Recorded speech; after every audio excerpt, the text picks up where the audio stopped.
పరిశుద్ధుడా, ప్రేమగల తండ్రి, కృపగల దేవా, మీ పరిశుద్ధ దేవాలయంలో చేరి జీవాధిపతి మా రక్షకుడైనటువంటి యేసుక్రీస్తు యొక్క బోధలు వినడానికి, పరిశుద్ధ గ్రంథంలోని ఆ వాక్కును మేము అర్థం చేసుకోవడానికి, వాక్యాన్ని మేము ధ్యానిస్తూ ఉండగా, వాక్యపు వెలుగులోనికి మేము ప్రయాణిస్తూ ఉండగా, నీ పరిశుద్ధాత్మ నడిపింపును, దైవ సన్నిధిని మాకు అనుగ్రహిస్తూ, భయంతో భక్తితో కొన్ని నిమిషములను ఈ విలువైన అమూల్యమైన ఈ ప్రశస్తమైనటువంటి దేవుని మాటలను మా హృదయంలో నింపుకొనులాగున నన్ను సిలువ చాటున మరుగుపరచి నీ పరిశుద్ధాత్మ శక్తి ద్వారా ఘనమైన, బలమైన, విలువైన సందేశము ద్వారా సంఘమంతా విశ్వాసము లోనికి లోతుగా ప్రయాణించులాగున సహాయం చేయగలరంటూ క్రీస్తు నామమున వేడుకొంచున్నాము తండ్రి, ఆమేన్. దయచేసి కూర్చుందాం.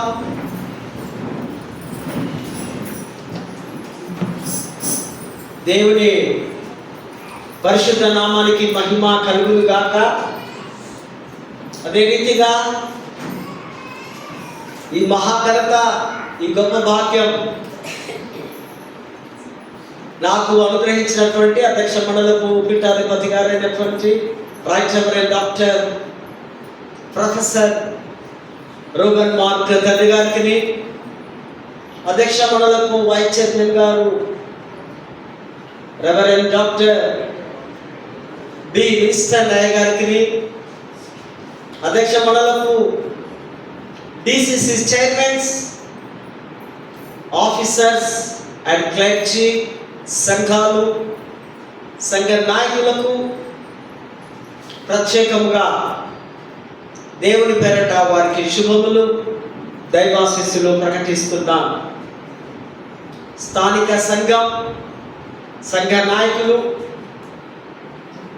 ఈ సంఘం అనే కుటుంబంలో ఉన్న ప్రతి ఒక్కరికి కూడా యేసు నామములో మీకు ఉదయకాల శుభములు, దైవారాధనకు ఆహ్వానాన్ని కూడా అందిస్తూ ఉన్నాను. దూర ప్రాంతం నుంచి వీక్షిస్తున్నటువంటి మా కుటుంబ సభ్యులు, మా స్నేహితులు, వారికి కూడా ఈ యొక్క పరిశుద్ధ దినం యొక్క శుభములు, దీవెనలు జగదీగుట్ట మాస్టర్ సంఘ పక్షముగా నేను తెలియపరుస్తూ ఉంటున్నా.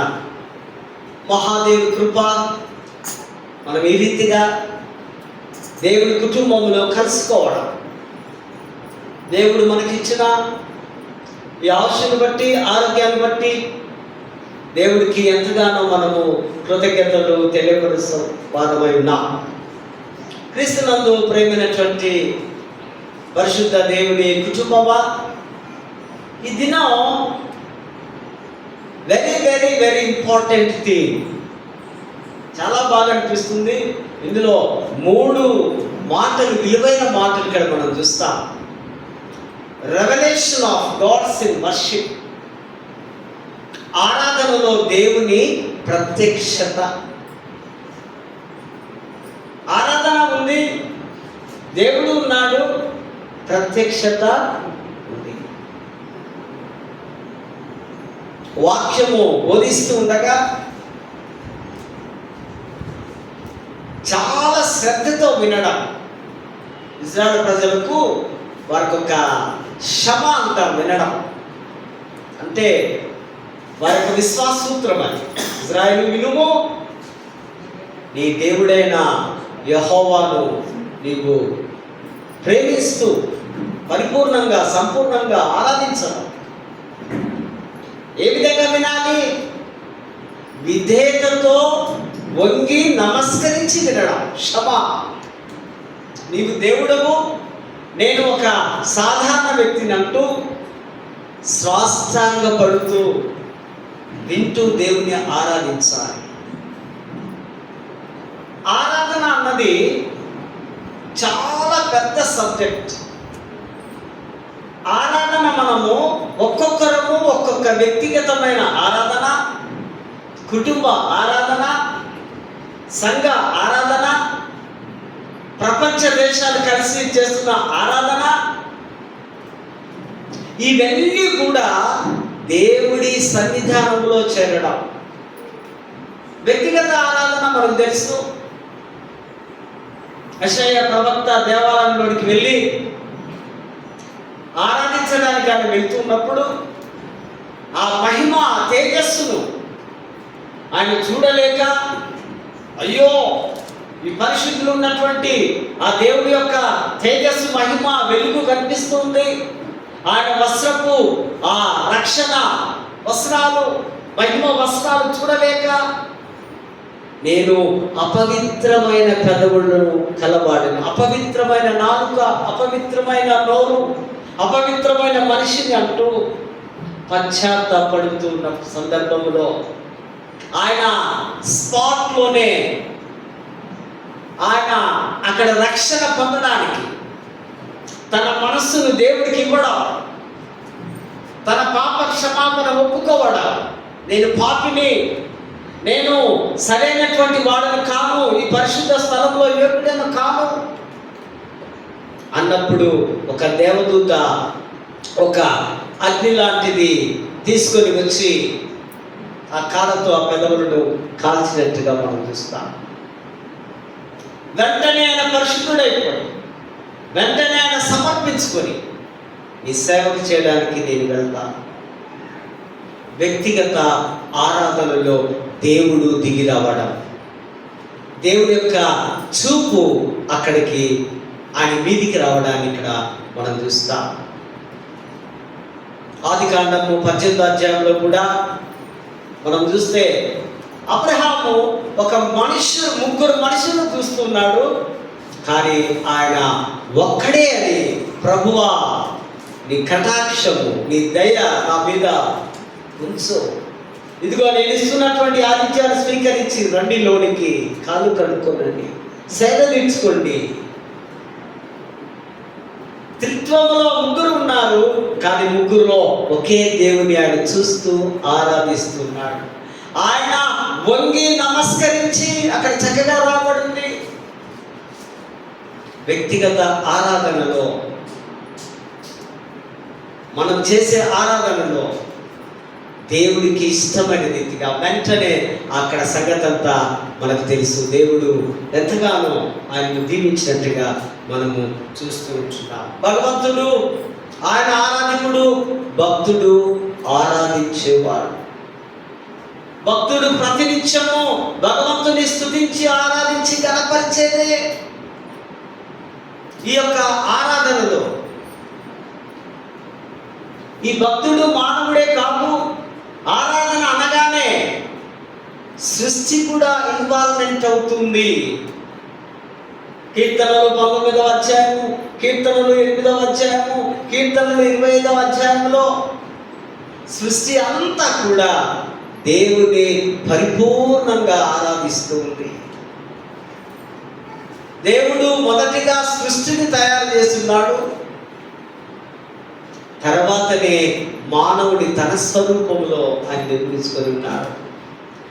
కనుకనే ముందు సృష్టి అంతా దేవుణ్ణి గణపరుస్తున్నటువంటి విధానాన్ని ఇక్కడ మనము చూస్తున్నాం. సూర్యుడు, చంద్రుడు, నవగ్రహాలు, ఇంకా సృష్టిలో ఉన్న ప్రతిదీ కూడా దేవుణ్ణి గణపరుస్తున్నట్టుగా ఈ లోకంలో మనము చాలా ఆరాధనలు చూస్తున్నాం. మనకు తెలిసిన ఆరాధన, విగ్రహారాధన, మనుషుల ఆరాధన, డబ్బు ఆరాధన, నీ ఉద్యోగం ఆరాధన, సైతాను ఆరాధన, దైవ ఆరాధన, ఎన్ని ఉన్నాయండి? ఇన్ని రకాల ఆరాధనలో ప్రపంచమంతా తిరుగుతుంది. కానీ క్రైస్తవుల ఆరాధన కేవలం ఆయన విశ్వసించిన ఆ దేవుడికి మాత్రమే. యూదుల యొక్క ఆరాధన వ్యక్తిగతమైన ఆరాధన. వాళ్ళు అంటారు, నీవే యెహోవాయే మా దేవుడు. దేవుడు కూడా వారితో అన్నారు, బాబు జాగ్రత్త, మీరు కానానికి వెళ్తున్నారు, అక్కడ అనేకమైనటువంటి దేవుడు దేవతలు ఉంటారు. నేను తప్ప వేరొక దేవుడు మీకు ఉండకూడదు.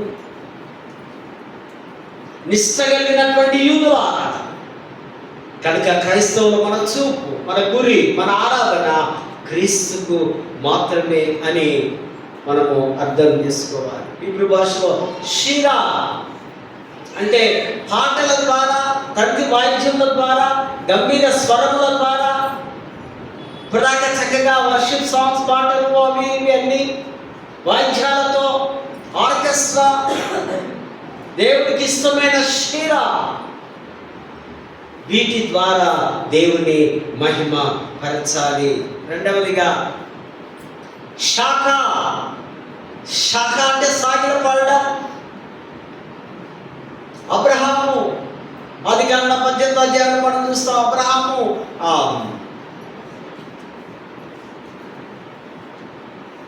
ఇస్సాకును బలి అర్పిస్తున్నప్పుడు ఆయన మొదటిగా సాష్టాంగపడి నమస్కరించి దేవుడు ఏది కోరితే, ఏది అడిగితే ఇవ్వడమే ఆరాధన. Worship is giving. ఇది నాకు కావాలి, ఇది నేను ఇవ్వలేను అనడానికి వీలు లేదు. దేవుడు ఆయన ఏది కోరితే, అది మన పిల్లలు కానివ్వండి, మన సంపద కానివ్వండి, మనలో ఉన్నటువంటి ఏది ఉన్నా అది ఆయన అడిగిన వెంటనే అర్పణగా మనం ఇవ్వాలి. ఆయనకు బహుమానంగా మనం ఇవ్వాలి. అబ్రహాము ఇస్సాకును బలిపడానికి సిద్ధపడ్డాడు. దాన్ని మనము శాఖ సంపూర్ణంగా ఆరాధనలో ప్రభువుకు ఇవ్వడాన్ని చూస్తున్నాం. తర్వాత గ్రీకులో కూడా మనం చూస్తాం.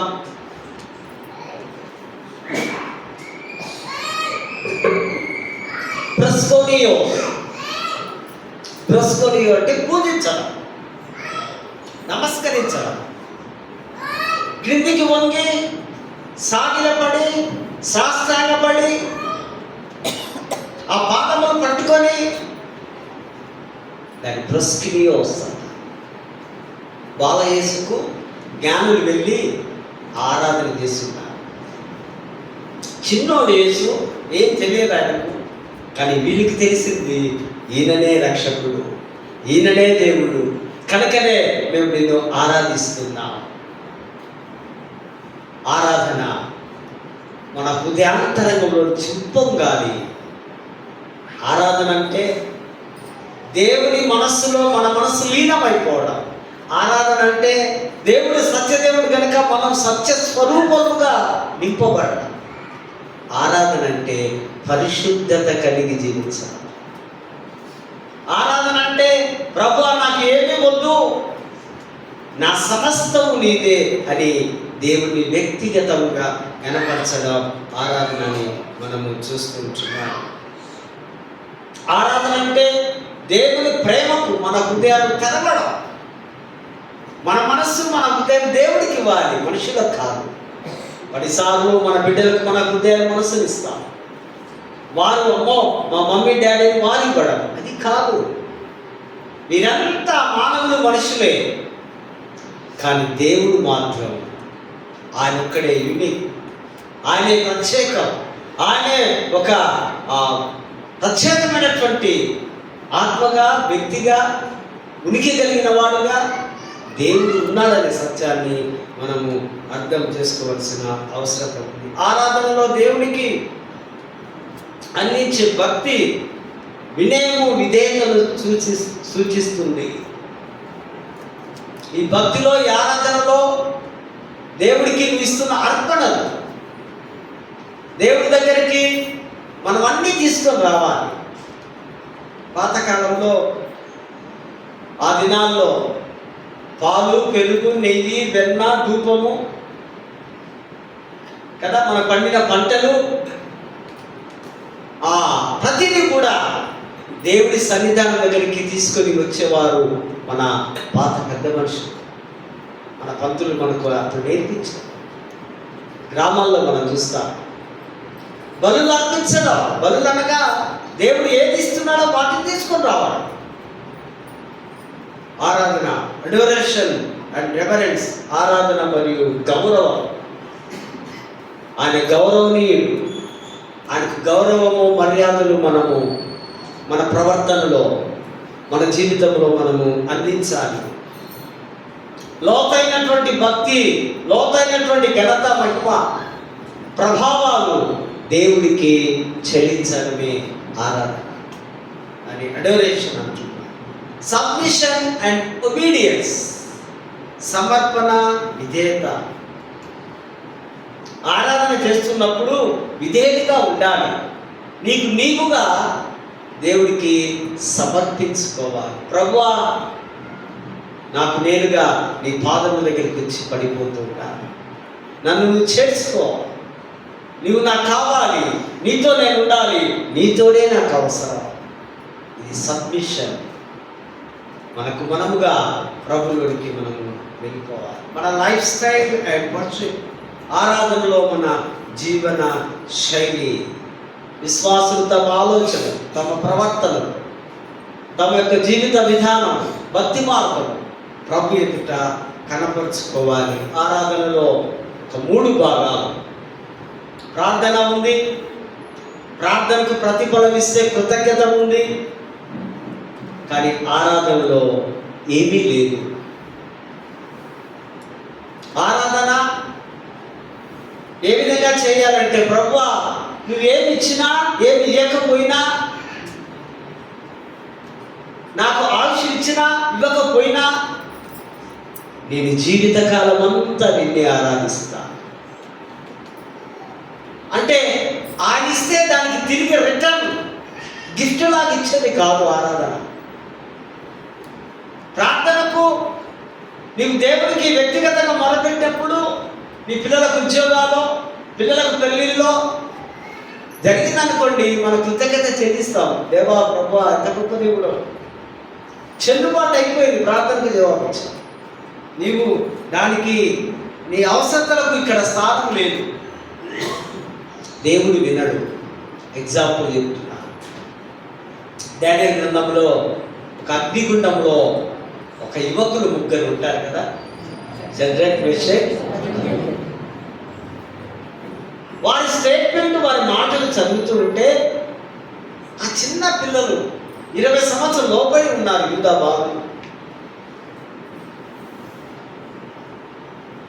ఆ బాలురు వాళ్ళు చెప్తున్న మాట, ఓ రాజా, ఈ అగ్నిగుండంలో నుంచి మా దేవుడు మమ్మల్ని విడిపించే సమర్థుడు. ఒకవేళ మమ్మల్ని తప్పించకపోయినా మేము మాత్రం మీ విగ్రహములను కానీ మీ దేవతలను కానీ మేము పూజించాం. Great statement. మేమేమైపోయినా పర్వాలేదు, మా దేవుడే మాకు కావాలి, మా ఆరాధన మా దేవుడికే చెందాలి అంటున్నాము. మనం గ్రామాల్లో మనం చూస్తాం కదా. అక్కడ నేను సేవ చేసేప్పుడు నా ఇంటికి, ఆ చిన్న ఇంట్లో ఉంటే ఆ ఇంటికి ఎదురుగానే ఒక చెట్టు దగ్గర ఏదో ఎల్లమ్మో బోనాలంటే ఇట్లా చూస్తే ఒక్కొక్కడు ఇట్లా తిరిగిపోతున్నాము. అయ్యారు అక్కడ కూర్చున్నాను. నేను అనే రోడ్డు మీద కూర్చున్నా.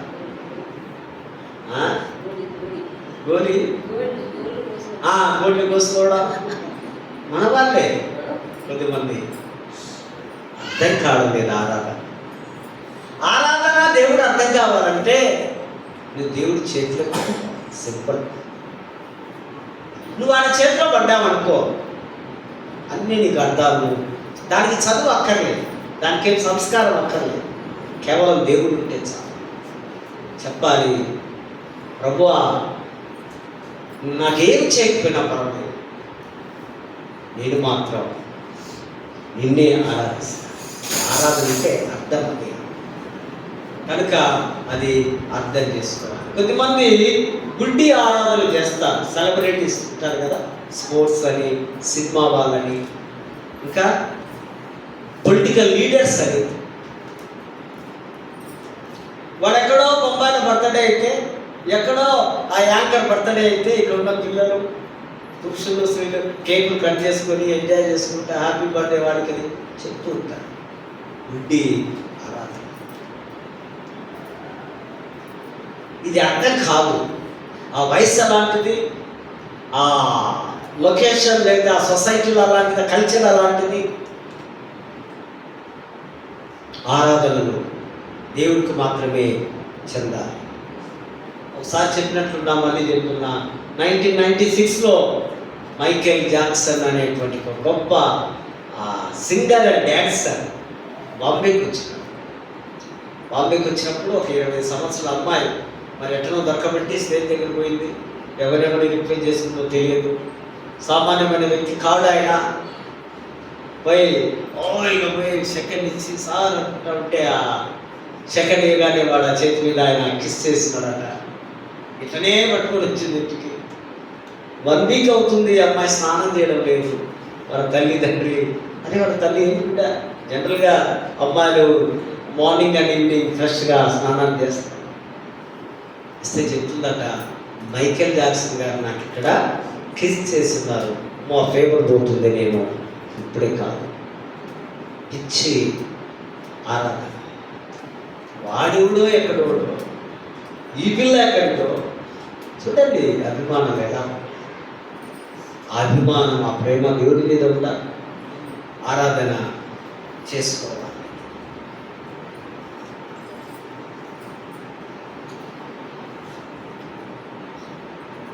ఇప్పుడు మనం 2వ పాయింట్కి వద్దాం. ప్రత్యక్షీకరణ, రెవల్యూషన్. దేవుడు దిగి రావడం, దేవుడు కనపడడం.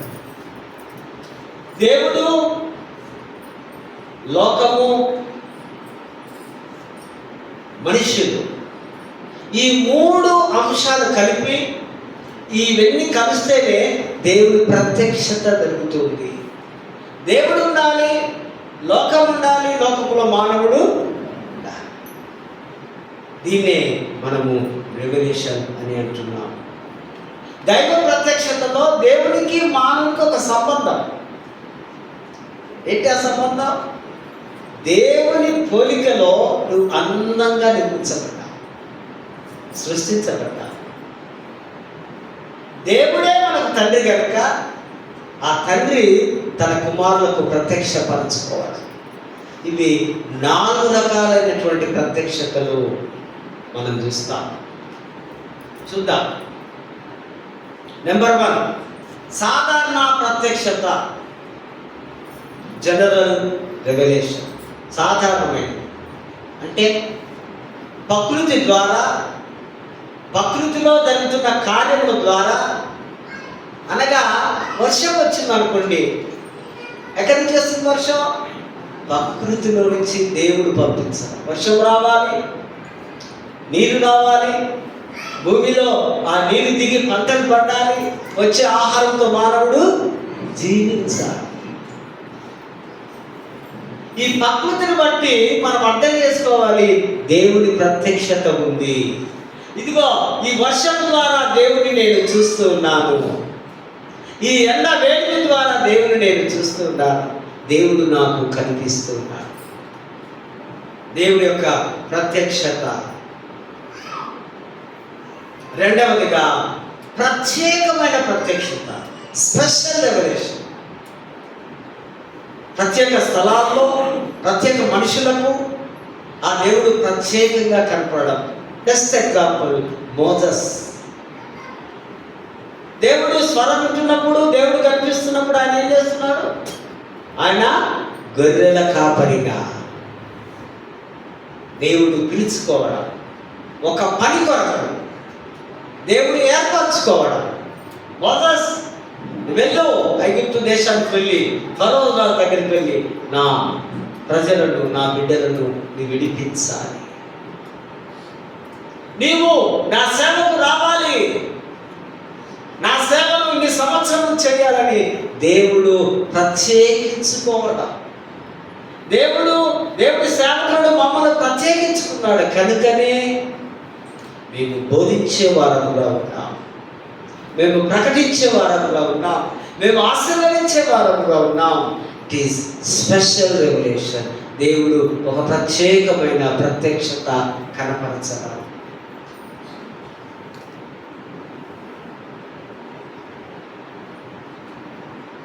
మోసెస్కే కాదు, అబ్రహాముకు, నోవాహుకు,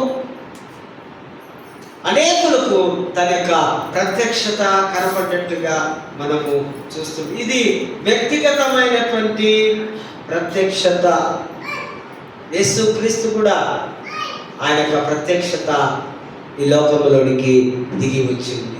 మూడవదిగా కొనసాగుతున్న ప్రత్యక్షత, కంటిన్యూయింగ్ రెవల్యూషన్.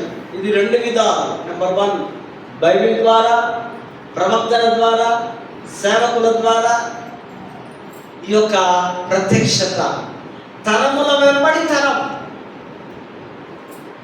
యుగాల వెంబడి యుగాలు. ఎన్ని యుగాలు ఉన్నాయి మనకు తెలుసా? మీకు ఐడియా ఉందా? 3 యుగాలు ఉన్నాయి బైబిల్లో. ఏ యుగాల పేర్లు తెలుసా? పితరుల యుగము, ధర్మశాస్త్ర యుగము, క్రీస్తు యుగము. పితరుల యుగం అంటే పితరులతో దేవుడు మాట్లాడు. ఎక్కడి నుంచి? ఆదాము నుంచి. పితరులు ఎవరంటే పెద్దలు, మన పితరులు ఉన్నారు కదా, అప్పుడు ఇంకా చట్టం రాదు. ఇది ఎప్పటిదాకా నడిచింది అంటే ఆది కాండం నుంచి నిర్గమాకాండము 19వ అధ్యాయం వరకు దీనిని పితరుల యుగము అన్న. చెప్తున్నప్పుడు జాగ్రత్తగా వినండి, మదిలో నోట్ చేసుకోండి. ఈ థియాలజీ ఇవన్నీ సామాన్యంగా కొందరు చెప్పలేకపోవచ్చు. వారితోనే పేరు పెట్టి దేవుడు ఒక్కొక్కరిని పితరులను పిలిచి మాట్లాడగలంటే దాని పితరులు యుగం ఉన్నారు. రెండవది, నిర్గమాకాండం 20 నుంచి ఏమొచ్చింది? ఒక చట్టం వచ్చింది. దాని ధర్మశాస్త్ర యుగం అన్నాం, తోరా అన్నాం. బిడ్డ, ఈ చట్టంతోనే బ్రతకాలి, ఈ చట్టంలోనే దేవుడు ఉన్నాడు, ఈ చట్టంలోనే నీతి ఉంది, ఈ చట్టంలో న్యాయం ఉంది, దీని ప్రకారమే జీవించాలని ఈ చట్టం అపోస్తుల కార్యములు 1వ అధ్యాయం వరకు నడిచింది. ఆదాము నుంచి, ఆదికాండం నుంచి నిర్గమాకాండం 19వ అధ్యాయం వరకు ఇంచుమించు 2000 సంవత్సరాలు. తర్వాత నిర్గమాకాండం నుంచి ఇది మోషే ధర్మశాస్త్రము తర్వాత క్రీస్తు శాస్త్రం, క్రీస్తు యుగానికి అపోస్తలుల కార్యం 1వ అధ్యాయం అనుకున్నాను కదా, అది ఎక్కడి నుంచి? అదొక 2500 సంవత్సరాలు. అపోస్తలుల కార్యం 2వ అధ్యాయం నుంచి ఇప్పటి వరకు 2000 చిల్లర దాదాపు. ఇది క్రీస్తు యుగం, క్రీస్తు శాస్త్రం, పరిశుద్ధాత్మ యుగంలో మనం ఉన్నాం. ఇది కంటిన్యూ అవుతుంది ఎప్పటిదాకా? ఆయన సెకండ్ కమింగ్ వచ్చేదాకా ఈ యుగము, ఈ 3 ఏజెస్, యుగాలు ఇంపార్టెన్స్ ఉంటాయి. ఈ యొక్క కంటిన్యూషన్, కొనసాగుతున్నటువంటి దైవ ప్రత్యక్షత అనుకుందాం. బైబిలు, తర్వాత ప్రవక్తలు, తర్వాత సేవకులు. రెండవ పద్ధతి సంఘ ఆచారాల ద్వారా దేవుడు ప్రత్యక్షత కావడం. సంఘాచారాలు ఏమున్నాయి? బాప్తిజం, హోలీ కమ్యూనియన్, మ్యారేజెస్. సంఘంలోకి ఆచారాలు ఏం చేస్తున్నాం మనం? ఇంకేమైనా ఉన్నాయా? చిన్న చిన్నవి కాదు కానీ పెద్దవి. ఇవన్నీ కన్ఫర్మేషన్స్, ఇవన్నీ కూడా సంఘ ఆచారాల ద్వారా ఆచారాలు కనిపిస్తూ ఉన్నప్పుడు దేవుడు దిగి రావడం, ఆ ప్రత్యక్షత కనపరిచే విధానాన్ని ఇక్కడ మనము చూస్తూ ఉంటున్నాం. తర్వాత 4వది అంతిమ ప్రత్యక్షత, ఫైనల్ రెవల్యూషన్. చివరిగా ఎప్పుడట్లా? 2వ రాకడలో. ఆయన వస్తే క్లోజ్.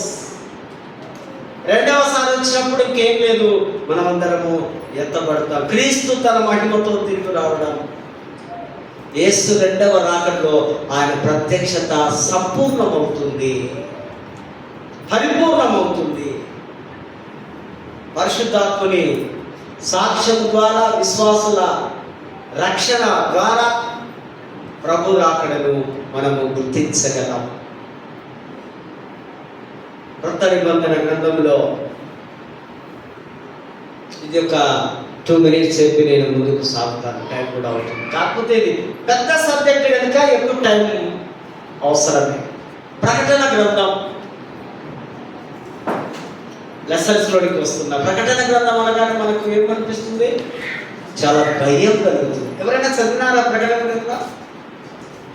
ఏమైనా అర్థమైందా? నమ్ముకున్న వారికి ముద్ర ఏర్పడుతుంది అని ఏ అభిప్రాయం లేదు. ప్రకటన గ్రంథం చదవాలంటే చాలా భయం, కానీ అర్థం కావడం చాలా కష్టం. ప్రకటన అంటే అనౌన్స్మెంట్స్. ఒక బూర తీసుకొని ఒక శబ్దం చేస్తూ ప్రకటిస్తూ, గ్రామాల్లో ఇప్పటికి కూడా ఆ బియ్యం వచ్చినాయి, లేకపోతే ఇంకేదో వస్తుంది, బొట్టబారు వచ్చి ఏదో చెప్తున్నాడు, రెండో అంటా ఉంటాడు. ప్రకటించడం క్రీస్తుని గురించిన అనౌన్స్మెంట్. ఇది ఎన్ని పుస్తకాలు బైబిల్ అంతా? 56 చాలా ఇంటర్నెట్. 65 పుస్తకాలు బ్రాంచెస్ అయితే 66 పుస్తకం ఒక పెద్ద ముందు కొమ్మ.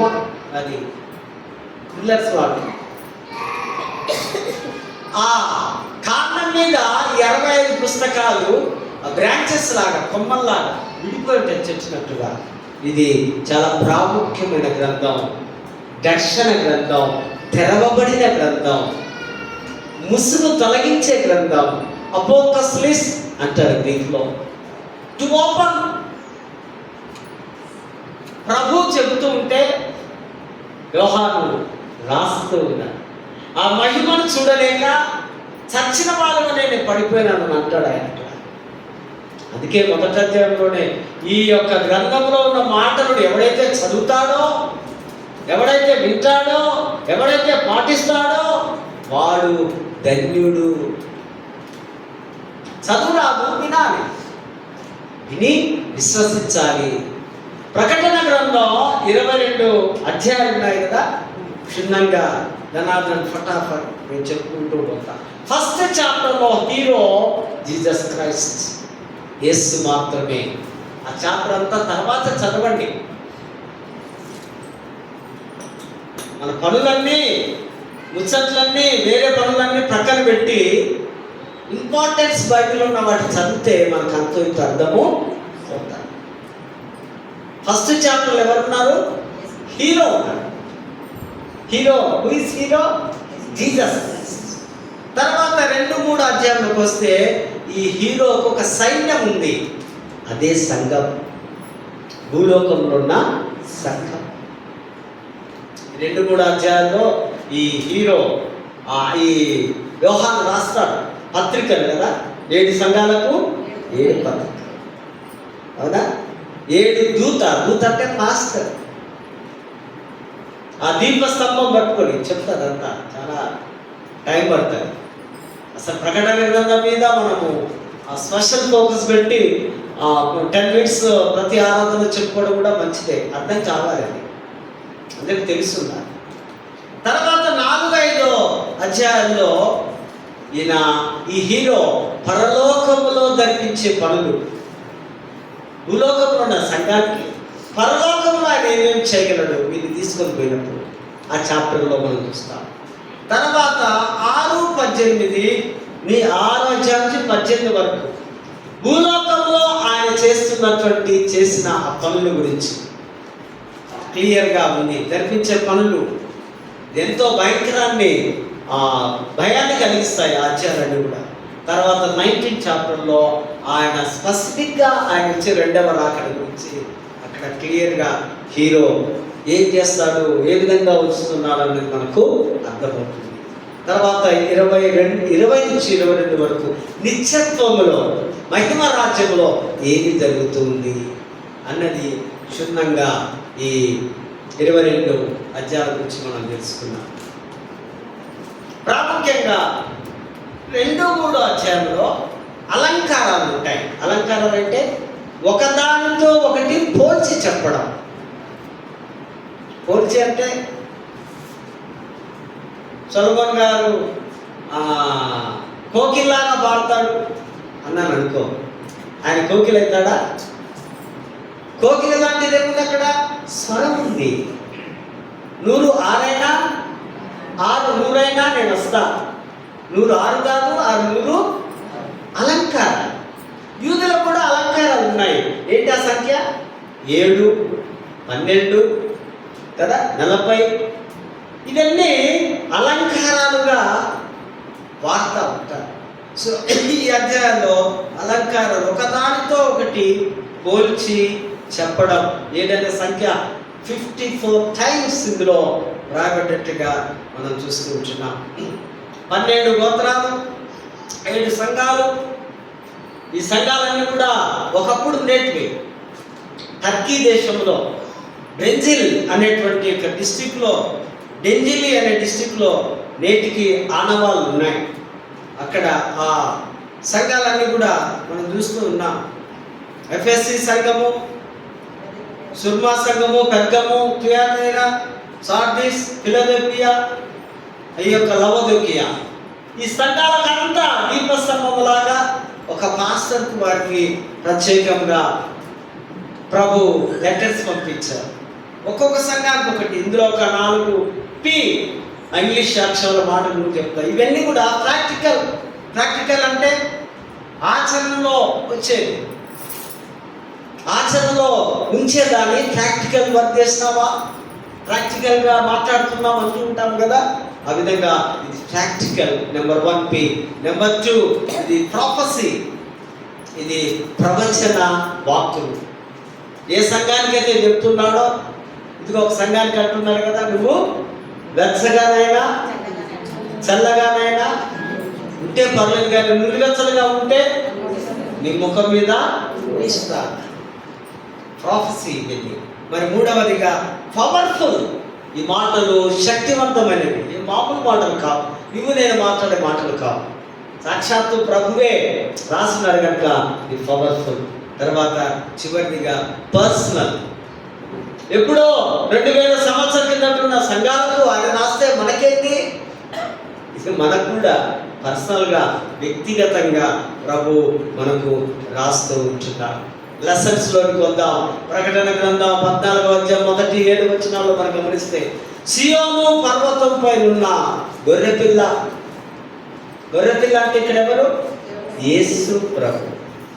సియోను పర్వతం యెరూషలేములో దావీదు రాజుగా ఉన్నప్పుడు మొత్తం యెరూషలేము చుట్టూ అంతా కొన్నాడు ఆయన. కొని ఆ సియోను, ఆ కొండ మీద ఇది దేవుడికి ప్రత్యేకమైన స్థలం అని, మన కొండ ఏ విధంగా మన గుట్ట ఉందో దావీదు ఆ సియోను అని దానికి నామకరణం చేసి అక్కడ ఈ గొర్రెపిల్ల ప్రథమంగా దావీదు కొన్న ప్లేస్లో అక్కడ నుంచి ఏర్పరిచిన కొండ. ఈయనే కాదు, ఈయనతో పాటు ఎంతమంది ఉన్నారంట? 1,44,000 మంది. వీరు మహాపరిశుద్ధులు.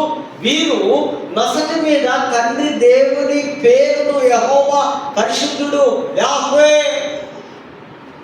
నొసటి మీద వ్రాయించుకున్నారు. వీరు భూలోకం నుంచి ప్రత్యేకంగా కొనుక్కోబడ్డవా? బహుశా వీరంతా మన పితరులు కావచ్చు. స్త్రీ సామర్థ్యం లేనివా, స్త్రీ శరీర సుఖాలు అనుభవించనివా, వారికి దేవుడి కొరకు వారు నపుంసకంగా తయారు చేయబడ్డవా? వాళ్ళు అబద్ధం లేదు, అసత్యము మాట్లాడము, ఇవన్నీ కాకుండా ప్రత్యేకించబడినటువంటి వారుగా వీరిని దేవుడు పిలుచుకుంటూ ఉన్నారు. సమర్పణ భావము కలిగినటువంటి వారుగా ఈ 1,44,000 మందికి వీరు మంచి సింగర్స్. కొత్త పాటలు పాడడం, ఉజ్జీవం కలిగిన పాటలు పాడడం, ప్రత్యేకమైన పాటలు పాడడం, దేవుని గురించి పాడడం, కొత్త కీర్తనలు పాడడం, జయ గీతములు పాడడం, ఇది వీరికి మాత్రమే సాధ్యమైంది. వీరు అందరూ ఆ గొర్రెపిల్ల రక్తములో కడగబడ్డవారుగా, పరిశుద్ధులు. కానీ లేఖన భాగాల్లో చూస్తున్నాం 1,44,000 మంది ఈ రక్షణ గీతము పాడడం, శక్తి సామర్థ్యములు కలిగి వీరు భూలోకం నుంచి కొనిపోబడ్డవారుగా, దేవుడు ఏర్పరచుకున్న వారుగా మనము చూస్తూ ఉంటున్నాం. జ్యోతిష్కులు అనే వారు కొందరు ఉన్నారు. వారు అంటారు వివాహము చెడుకు, ఇదొక జారత్వము, ఇది మంచిది కాదు. కానీ దేవుడు ఏమన్నాడు? వివాహము మంచిది, ఘనమైనది, పరిశుద్ధమైనది. అంటే ఈ బ్రహ్మచారుల యొక్క సంఘానికి ఆ దినాల్లో ఒక నాయకుడు ఉంది. ఈ మాటలన్నీ రాస్తూ ఉంటాడు. మార్సియన్ అనేటువంటి వీడు బ్రహ్మచారుల సంఘాన్ని స్థాపించి పెళ్ళిళ్ళకు దూరంగా ఉండండి, అది అపవిత్రమైన కార్యమని తప్పుడు బోధలు ఆ దినాల్లో చేసి ఉన్నారు. సో వీరు గొర్రెపిల్ల ఎక్కడికి పోతే అక్కడికి పోతారు. చంటి బిడ్డ తన తల్లిని ఏ విధంగా వెంబడిస్తుందో ఆ విధంగా వారు యేసును వెంబడిస్తూ ఉన్నటువంటి పరిశుద్ధులుగా ఉన్నారని లేఖన భాగాల్లో చూస్తాం. 4వ వచనంలో వీరు దేవుని గొర్రెపిల్లకు ప్రథమ ఫలముగా ఉన్నారు.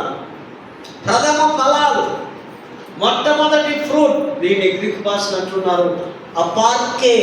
అపార్కే అంటే ప్రథమము, మొదటిగా భూమిలో నుంచి వచ్చిన ఈ ఫలం. యేసు క్రీస్తు వారు మరణాన్ని జయించి లేచిన ప్రథమ ఫలం. ఎవరైనా ఉన్నారా కథ అసలు వారు? ఎవరు కూడా ప్రపంచ సృష్టిలో మీకు కనిపించారు. కనుకనే ఆయన ప్రథమ ఫలం అన్నా. పాస్కో అన్న అపార్కే అనే మాటలు ఇక్కడ మనం వాడుతున్నాం. వీరి నోట అబద్ధం లేని వారు, యథార్థవంతులట 1,44,000 మంది. వీరు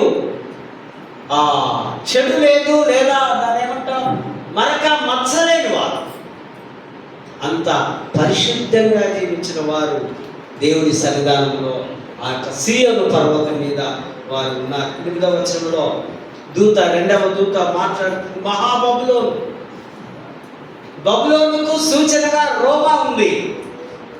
రోమా సామ్రాజ్యం కూడా బబులోను సామ్రాజ్యం వలె గ్రహాలను, యుద్ధాలు, ఘోరమైనటువంటి పనులు చేస్తుంది. కనుక ఇదిగో మీకు నాశనము వస్తుంది అని దూత ప్రకటిస్తుంది. మీ దుష్టత్వం నిండి ఉంది కనుక మీకు శ్రమ ఇతర దేశాల నుంచి వస్తుంది. ఆ దినాల్లో రోమా సామ్రాజ్యం కుప్పకూలిపోయింది. ఒకప్పుడు ప్రపంచానంతా వెళ్ళిన రోమీలు నేడు ఒక ప్రత్యేకమైన ఒక్క దేశం మాత్రమే ఉన్నారు.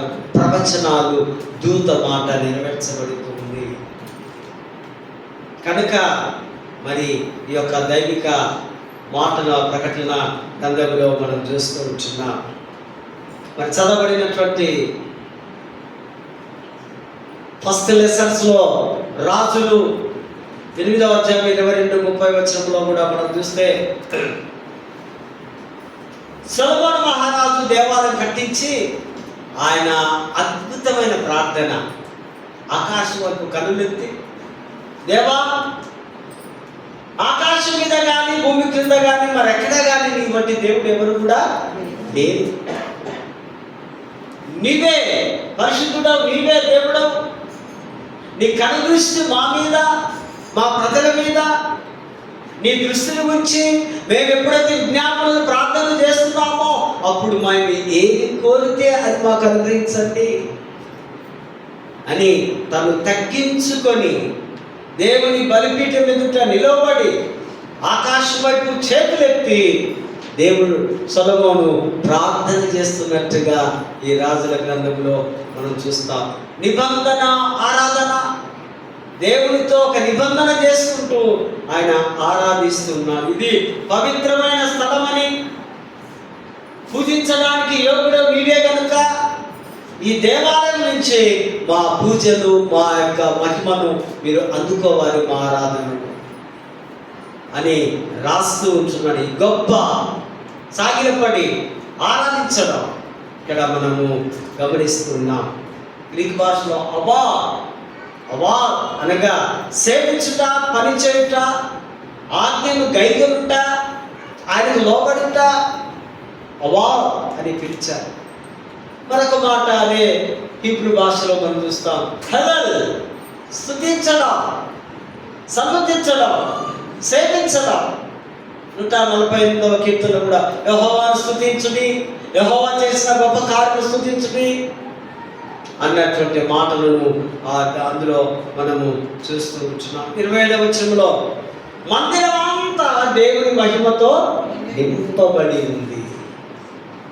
ఈ సమయంలో దేవుని యొక్క మహిమ ఇక్కడ దిగి వచ్చి నింపబడినట్టుగా, అది ప్రజలకు ఎంతో దీవెనకరంగా, మా ప్రార్థనలు విన్నప్పుడల్లా నీ సన్నిధి మా మధ్యలోనికి తీసుకొని రావాలి.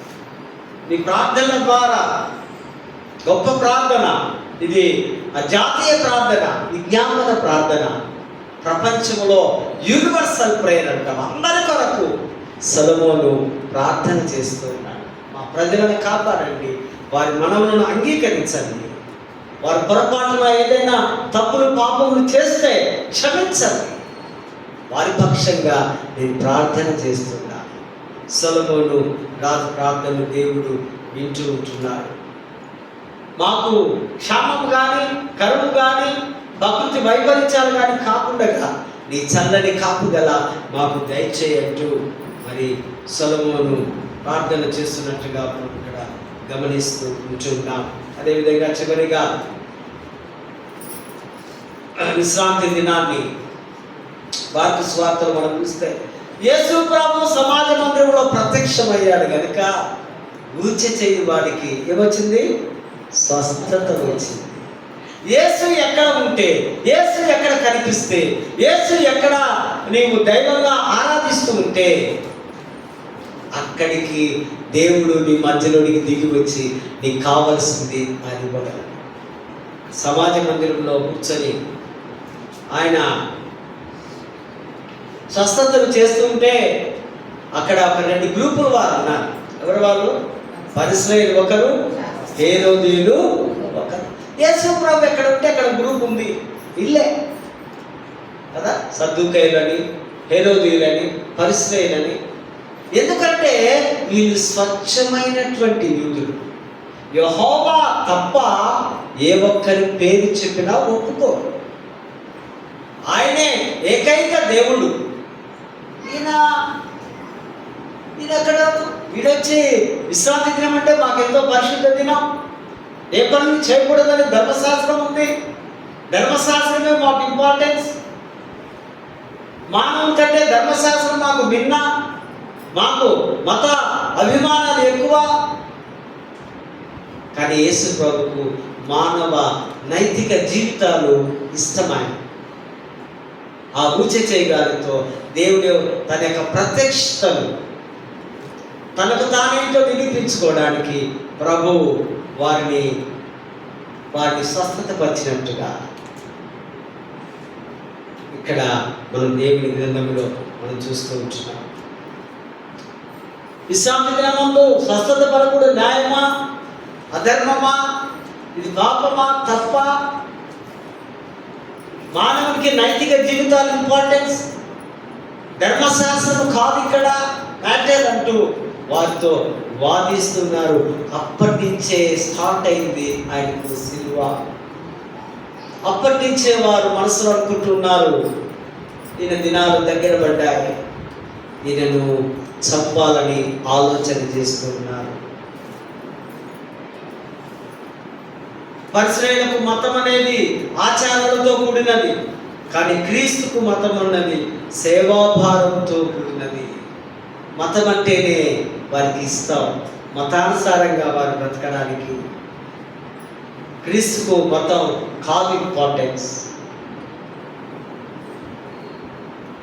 ప్రియమైనటువంటి వారు,